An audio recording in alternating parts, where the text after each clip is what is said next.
The applause swells as Jelly Roll walks onto the stage, his presence filling the room with an easy confidence that feels earned rather than rehearsed. Kelly Clarkson rises from her chair to greet him, arms open, her smile wide and genuine. The audience cheers louder at the sight of them together, two artists who have both worn their scars publicly, who have built careers not just on talent but on survival. They sit, angled toward each other, and for the first few minutes everything flows exactly as expected. Kelly laughs easily as Jelly Roll cracks a self-deprecating joke about his early days, the rough venues, the mistakes he doesn't try to polish anymore. She nods along when he talks about music as therapy, about how writing saved his life when nothing else could. The audience claps often, warmly, the kind of applause that feels supportive rather than reactive. Kelly leans in, elbows resting lightly on her knees. "People connect to your honesty," she says. "They feel seen by it. That's all I ever wanted," Jelly Roll replies. "I spent a long time invisible." They talk about redemption, about second chances, about how success feels different when you didn't expect to live long enough to see it. Kelly shares a brief story of her own, about moments when she doubted herself, when the pressure felt crushing. Jelly Roll listens with respect, nodding, never interrupting. The rhythm is gentle, familiar, almost intimate. Then Kelly asks a question that nudges the conversation into deeper water. "You have fans who are really struggling," she says. "People dealing with addiction, poverty, trauma. When you talk to them, what do you feel responsible for?" Jelly Roll doesn't hesitate, telling them the truth, he says. Kelly smiles softly. "And what does that truth look like to you?" He shifts slightly in his chair, leaning forward. "That no one is coming to save you. That systems fail people. Yeah, but at some point, you gotta decide if you're gonna save yourself." The audience reaction is mixed. Some clap immediately, others hesitate, unsure. Kelly nods slowly. "I hear that," she says carefully. "But not everyone has the same access to exits you did."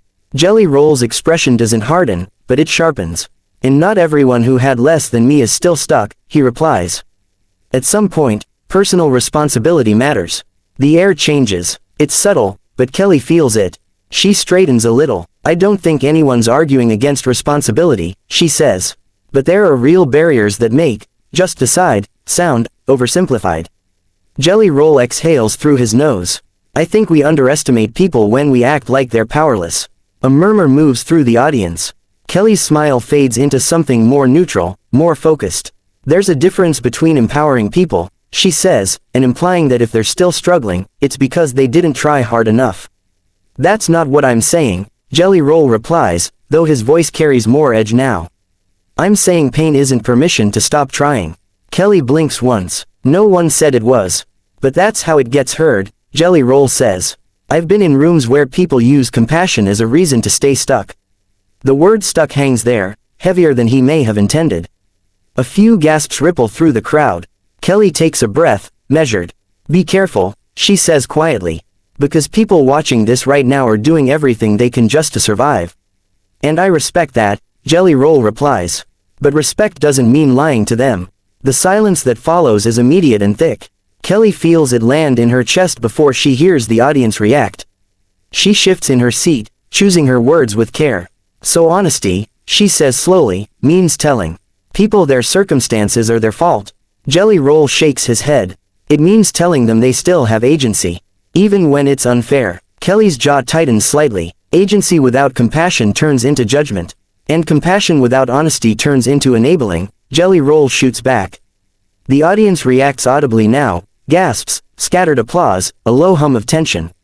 Kelly glances briefly toward the band, toward the audience, then back at Jelly Roll. "This show," she says, keeping her voice calm, "has always been about meeting people where they are.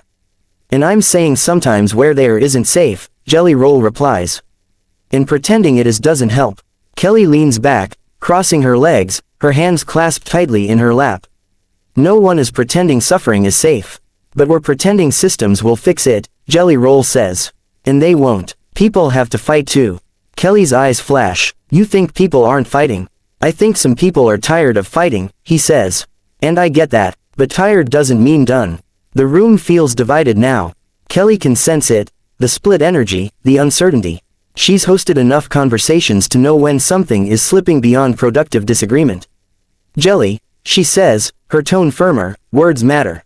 Especially here." They do, he agrees. That's why I choose mine carefully. Kelly lets out a small, humorless laugh. Carefully isn't how that's landing. Jelly Roll opens his hands. I'm not here to be comfortable. I'm here to be honest. And I'm not here to make people feel judged for surviving, Kelly replies. The sentence lands harder than she expects. Jelly Roll's expression softens for a moment, but the conviction doesn't leave. That's not my intention, he says. I believe you, Kelly responds. But intention doesn't control impact. They hold each other's gaze, neither backing down, neither raising their voice. The tension isn't explosive, it's restrained, coiled, built from two truths colliding without a shared language to soften the blow.